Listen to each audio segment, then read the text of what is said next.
বন্ধুরা, রয় রবীন্দ্র মুক্ত একাডেমিতে তোমাদের সবাইকে স্বাগত জানাই। আজকে আমি তোমাদের উচ্চ মাধ্যমিকের শিক্ষাবিজ্ঞান সাজেশন 2026-এ কী প্রশ্ন আসতে পারে সেগুলো তোমাদেরকে বলে দেবো। তো কেউ স্কিপ করবে না, ভিডিওটা শেষ পর্যন্ত দেখবে। তাহলে চলো আজকে ভিডিওটা তাহলে শুরু করা যাক। একের দাগে আছে ব্যাপক অর্থে শিক্ষা বলতে কী বোঝো। খুব ইম্পর্টেন্ট প্রশ্ন প্রত্যেকটাই, তাই কেউ স্কিপ করবে না। প্রত্যেকটা প্রশ্ন ভালো করে সবাই দেখবে এবং সেগুলো করে যাওয়ার চেষ্টা করবে। দুয়ের দাগে আছে ঋগ্বেদের শিক্ষার লক্ষ্য কী কী। তিনের দাগে আছে শিক্ষাক্ষেত্রে ভারতীয় সংবিধানের 45 নম্বর ধারায় কী বলা হয়েছে। চারের দাগে আছে গেস্টাল্ট মতবাদের ত্রুটি উল্লেখ করো।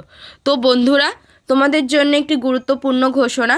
মাধ্যমিক ও উচ্চ মাধ্যমিক সমস্ত সাবজেক্টের নোট এবং সাজেশন খুবই স্বল্প মূল্যে তোমরা আমাদের কাছে পেয়ে যাবে।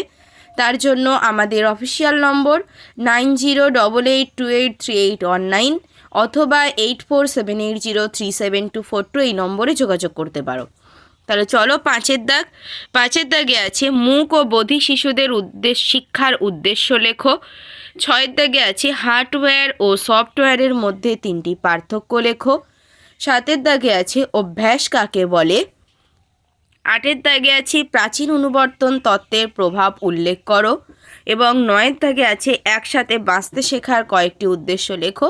এবং সর্বশেষ 10এর দাগে আছে নিয়ম বহির্ভূত শিক্ষার 3টি বৈশিষ্ট্য উল্লেখ করো।